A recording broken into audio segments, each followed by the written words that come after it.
Happy Motoring comes alongside us just to head back.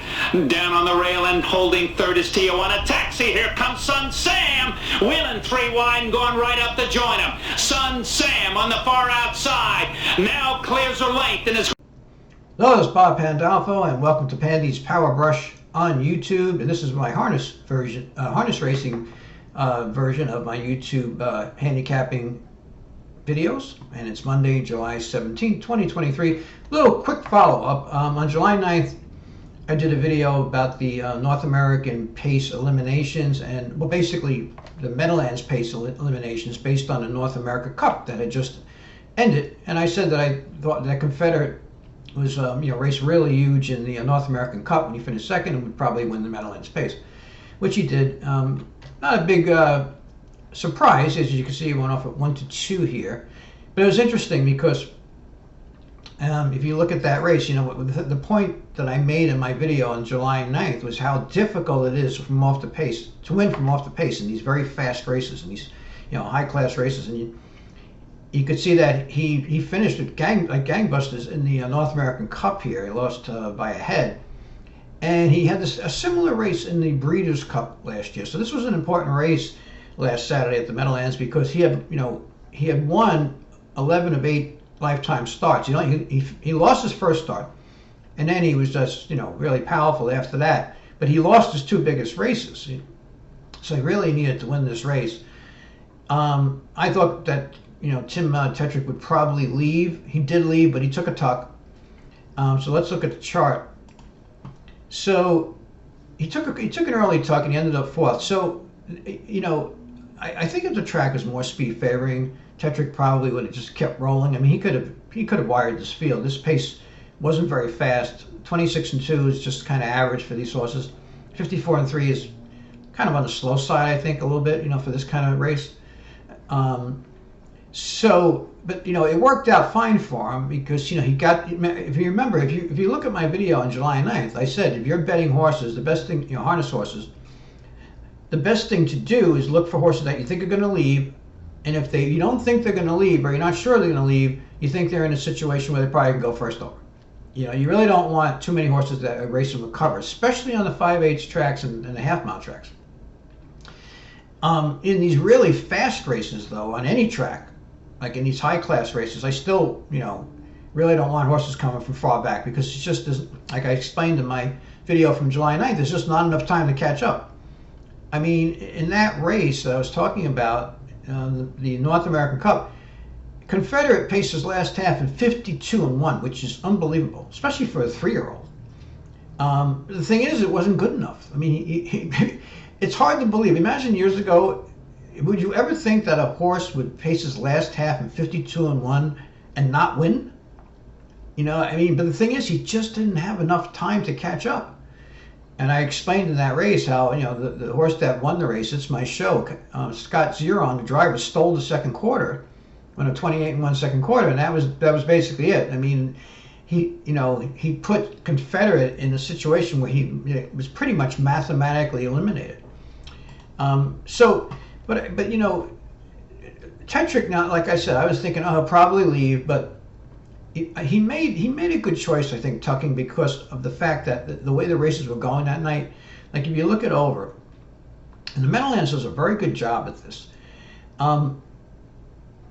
So the first race, he's driving and he goes wire to wire, and the horse sets a pretty quick pace in this non-winners of 10. Fast first quarter, and he pulls away. But the thing is, after that, you had a closer here. This horse was 8th. All right, it was a claiming race. Quick Stop was, again, Tetrick. He had a huge night. He wins this trot race, stakes race. He goes first over, but he's 5th. That's almost like an off-the-pace race. Then you have this horse. He wins again, Tetrick, from off the pace. He's 7th in another Del Miller Memorial Trot for 3-year-old fillies this time. So right away, even after 4 races, you can see that it wasn't a speed-favoring track. Sometimes, in these big nights, it will be. The Meadowlands, though, does a really good job, and they know what they're doing. I mean, they don't want it to be speed favoring. Meadowlands is a well-run track. The people, that own the track, the people that run the track, the general manager, I mean, they want the track to be fair or even a little tiring on these big nights, which is smart. Because otherwise the racing's really boring. You know, you don't want like every race wire to wire, wire to wire, you know, pocket, pocket. You know, so this turned out to be an exciting night of racing, and what really helped it was that the track wasn't speed biased. So then you get to the fifth race, and the horse does go wire to wire. This was a really nice effort by, she's a sharp shooter. And then you get a pocket horse here, and a great drive by David Miller, who's in the stakes. He's a great driver in these situations. He's great from the outside post, David Miller, in these big stakes races. By this time it had rained, so the track got a little moisture in it. And but then you could see the seventh race, you know, the horse rallies. He's sixth, he rallies. And Sylvia Hanover was parked him out without cover. That was the biggest effort of the night. Sylvia Hanover, tremendous filly. That was a great race. By the way, if you haven't seen that race, you should watch that race. The eighth race, the Mistletoe Chalet. Watch the replay. That is like old school. This looked like Bob McCure looked like Hervé Fillon here, grinding on the outside. It'd be a really great race. And then you have McCalla, who's a speed horse. Brennan, wasn't going to leave in this race. It was just too, the horse's form recently wasn't that great. This is a really tough field, so he raced off the pace. Like, what else are you going to do unless you have a lot of power? Wins from off the pace. Really nice drive by Brennan. And Tetrick wired the field here, but this was a little lucky. Olwell has been quitting, but he always races well on the front end. But here he got a little lucky because their power, the big favorite, broke. And this time Olwell was able to rate the pace, where a lot of times he's been used hard. And then you get to the Meadowlands pace. And by the way, just to go down, you can see the 12th race, the horse was Charlie May upset, and he got shuffled to 5th, and he came back. And then you had a horse sitting 4th that came on, and then in the last race, so 2 moves to the lead. So, I would say it was a fair track, but I think it was somewhat tiring. It certainly was more tiring than most harness tracks. And again, great job by the Meadowlands. That's what makes it exciting. That's one of the reasons why some of the big favorites lost. If you have a speed favoring track with a bias, all the drivers have to do is get the horse to the lead, and it's just wire to wire, and it's really boring. So I think Tetrick knew that the speed wasn't going to be carrying that easily. So it didn't make sense to keep going. Now, he could have gotten the lead with Confederate. I mean, he left, like I said, he tucked. He could have just kept rolling. Probably would have got the lead around the half. The half probably would have been a little faster because he would have been driving. And I still think he would have won. He's the best horse. But the thing is that he knew that it wasn't an intensely speed favoring track. And like I said in my July 9th video, hey, there's nothing wrong going first over, especially when you have the horse. What you don't want is you don't want to be third over in a race like this. There's just not enough time. And that's what happened to him in the North American Cup and in last year's Breeders' Crown, where both times he finished like gangbusters. I mean, powerful. But he finished second. He just had too much to do. So here he pulled first over. And this horse, this was a huge last half. I mean, look, he goes 26-1 the third quarter, and then he comes home in 25-4. Again, a 52 last half. This is even faster than his last half in the North America Cup over the Mohawk track. And he does it without cover, and he makes it look easy. This horse makes it look easy. He came into the stretch. If you watch this replay, you could see that Confederate has a kind of a mechanical gait. He's not a real smooth-gaited horse. He's not a real big horse. He doesn't have a beautiful gait like Annihilator or one of these great horses. He's a little choppy, but the thing is, it's very mechanical and powerful. And he just came into the stretch and he just drew off.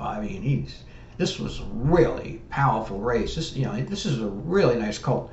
I don't know, if he's going to end up being a horse like a super horse or something like that. But he's the best of his generation. He's been the best of his generation since his second lifetime start.